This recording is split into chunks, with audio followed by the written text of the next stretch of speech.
ஒரு யோகி அல்லது யோக சாதனை நான் தர பயிற்சி உங்களுக்கு என்ன ஆகப்போகுது அப்படின்னு கேட்டிங்கன்னா, விழிப்பு நிலையில் அதை அடங்கிடலாம். அதிசயமாக இருக்கும்.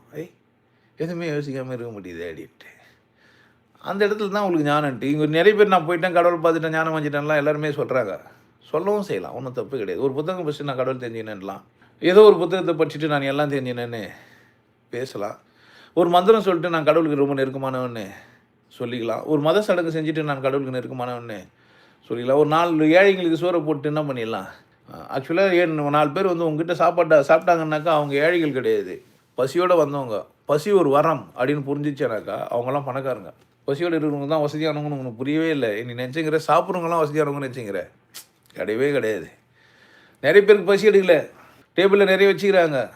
பசி வரம்னு எப்போ தெரியும் அப்படின்னா, உங்களுக்கு எல்லா தேவைகளுக்கான எல்லா பொருளும் இருக்கும்போது தான் தெரியும் பசி இல்லையேன்ட்டு. அதுமா கடவுள்கிட்ட போய் பசி கொடுன்னு கேட்பீங்க. அப்போ பசிச்சு ஒருத்தன் வரான்னு சொன்னால் அவன் யாருன்னா அவன் வசதியானவன், நீ தான் ஏழை.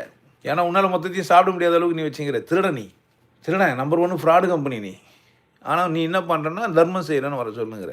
இங்கேருந்து எடுத்து இங்கே தான் என்ன பண்ணுற, கொடுக்குற. இதெல்லாம் உனக்கு புரிஞ்சிச்சானா, நான் இங்கேருந்து எடுத்தேன் இங்கே தான் கொடுத்துங்கிறேன், இது தான் பண்ணுகிறேன், இது ஒரு விளையாட்டு, சும்மா தான் செஞ்சுக்கிறேன்னு உனக்கு புரிஞ்சிச்சானா மனம் அடங்கிடும். என்னால் ஆனது எதுவும் இல்லை.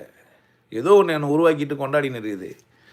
என்னை உருவாக்கி கொண்டாடின்னு இருக்கிறதுக்கு நான் நன்றி எடுக்கணும்னா நான் என்ன கொண்டாடின்னு இருக்கணும் அப்படின்னு நீங்கள் இருந்தீங்கன்னா எந்த பிரச்சனையும் வந்து ஓடிடும். வர பிரச்சனை கூட என்ன பண்ணா, ஆமாம் நீங்கள் ஆடுற ஆட்டத்தில் குத்துற பேய் கூட வெக்கப்பட்டு வெளியே ஓட்டுறோம். நான் நிறைய வாட்டி சொல்லுவேன், நீங்கள் வீட்டில் சந்தோஷமாக டான்ஸு பாட்டு போட்டுன்னு இருந்தீங்கன்னு வச்சிங்களேன், கடங்காரம் வந்துட்டு வெக்கப்பட்டு வெளியே போயிடுவான்.